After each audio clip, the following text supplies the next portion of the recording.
Beria House Community, tempat Anda menemukan jawaban seputar iman Kristen. Jangan lupa komen, like, dan subscribe. Apakah Yesus itu mempunyai tato?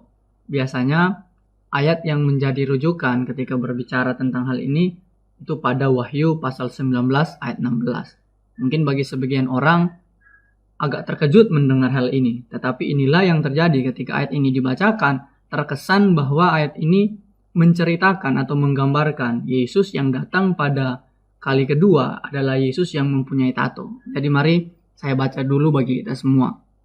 Wahyu 19 ayat 16, dan pada jubahnya dan pahanya tertulis suatu nama, yaitu Raja segala raja dan Tuhan di atas segala tuan.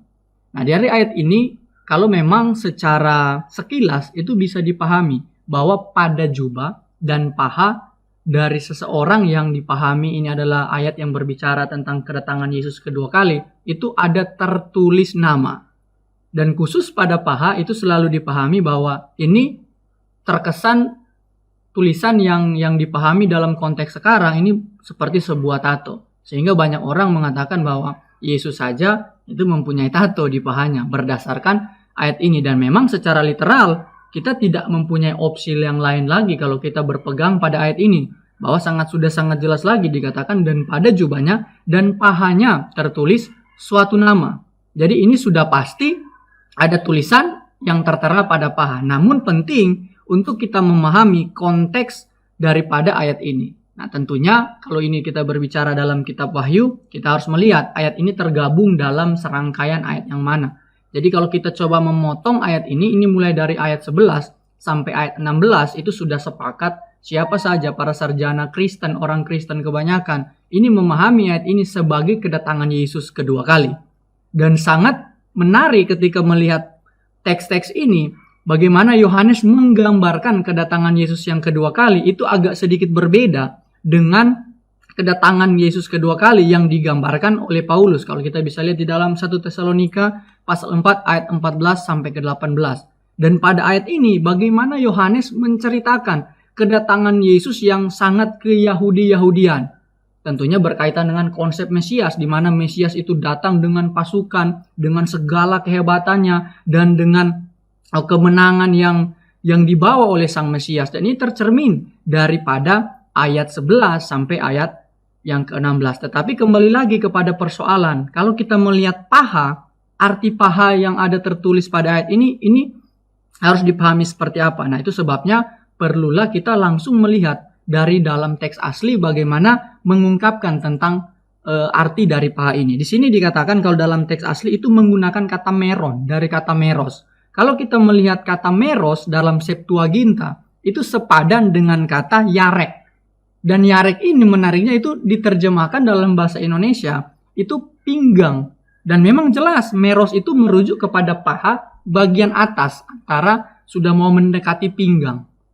Nah, ini kata meros. Selalu kalau kita melihat terjemahannya, yarek ini selalu diterjemahkan meros, yang artinya pinggang. Sehingga ketika di dalam teks ini mengatakan dan pahanya tertulis suatu nama, berarti ada dalam posisi pinggang, bukan senter pada paha. Itu yang pertama kita harus pahami lebih dulu. Dan kemudian, karena ini berbicara seorang Mesias yang datang kedua kali dengan segala kemegahannya, ya kita bisa melihat bagaimana zaman itu seorang Mesias yang berperang atau seorang pemimpin dalam kerajaan itu dalam dia menghadapi musuh atau kembali dari kemenangan atau melawan musuhnya pada waktu itu, pakaian yang digunakannya seperti apa? Apakah pahanya kelihatan atau dari ujung kaki sampai kepala itu terbungkus dengan rapi sehingga tidak ada celah untuk melukai seorang pemimpin ataupun prajurit waktu itu. Itu yang pertama. Ya, kalau kita melihat memahami ayat ini di paha ada tulisan,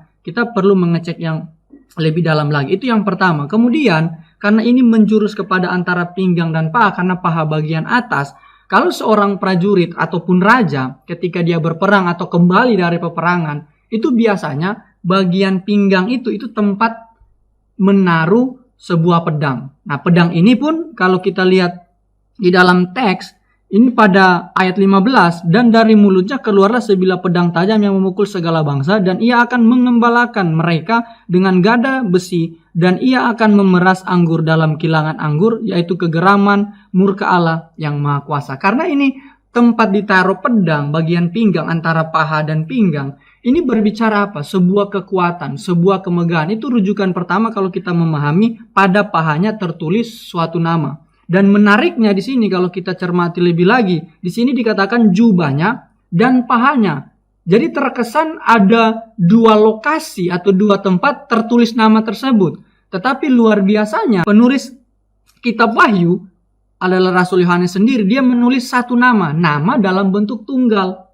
Bisa dibayangkan nama seperti apa yang ditulis di jubah kemudian di paha. Sehingga menjadi sebuah rujukan nama ini merupakan sebuah simbol ketika dibaca itu langsung merujuk kepada pengertian raja segala raja dan tuan di atas segala tuan. Jadi ada satu nama yang seperti sebuah simbol. Kalau kita lihat di Wahyu ada simbol 66, ketika membaca sudah tahu itu artinya apa. Nah, nama pun di sini memiliki sebuah pengertian seperti itu. Jadi pada jubah dan paha, sehingga banyak penafsir mengatakan ketika dikatakan jubahnya dan pahanya itu berbicara ketika jubahnya itu panjang dan orang yang menaiki kuda ini adalah Yesus sendiri, jubahnya itu sampai di bagian paha. Sehingga namanya itu walaupun dari posisi belakang ataupun dari depan itu terlihat karena namanya itu tertulis besar, sangat besar di jubah sampai ke bagian pahanya. Sehingga sudah dapat dipastikan yang dimaksud oleh penulis kitab Wahyu ini tidak merujuk kepada tulisan secara literal yang ditulis di jubah ataupun di paha yang diartikan sebagai tato. Nah, itu yang perlu kita perhatikan karena kata yarek tadi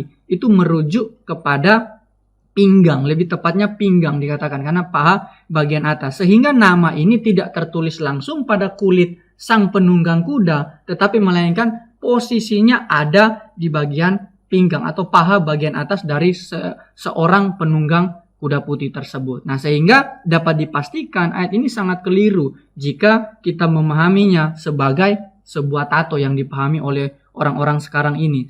Karena kembali lagi tadi katakan nama dalam bahasa Yunani itu bentuknya tunggal. Jadi ada beberapa rujukan yang bisa kita lihat dari pengertian istilah ini. Yang pertama bagian paha itu tempat menggantungkan pedang. Dan kemungkinan pada bagian inilah tertera nama itu. Ya, kemudian yang kedua adalah tempat pakaian yang paling jelas dilihat pada kuda.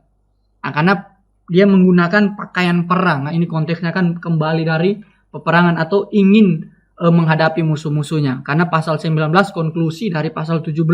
Kemudian ayat yang ketiga yang bisa jadi rujukan arti paha ini itu adalah otot terkuat dalam tubuh dan merupakan simbol kekuatannya. Sehingga tidak sembarangan dikatakan pada jubahnya ditulis raja di atas segala raja dan kemudian pada paha yang memiliki arti menggambarkan sebuah kekuasaan daripada Sang Mesias atau Tuhan Yesus Kristus yang datang pada kedua kali. Jadi ayat ini sangat tidak relevan ketika dipahami atau dimaknai bahwa Yesus mempunyai tato karena teksnya tidak berbicara seperti itu. Jadi menjadi kesimpulan dari saya pada pembahasan kali ini bahwa ayat-ayat yang mendukung untuk siapa saja seorang Kristen dia yang bertemu sudah memiliki Yesus untuk bertato, kita akan kesulitan menemukan di dalam Alkitab termasuk pada Wahyu 19 ayat 16 ini. Walaupun secara literal dapat dilihat bahwa ini tato, tetapi ketika kita melakukan penyelidikan teks, ternyata ini tidak berbicara sebuah tulisan yang tertulis pada kulit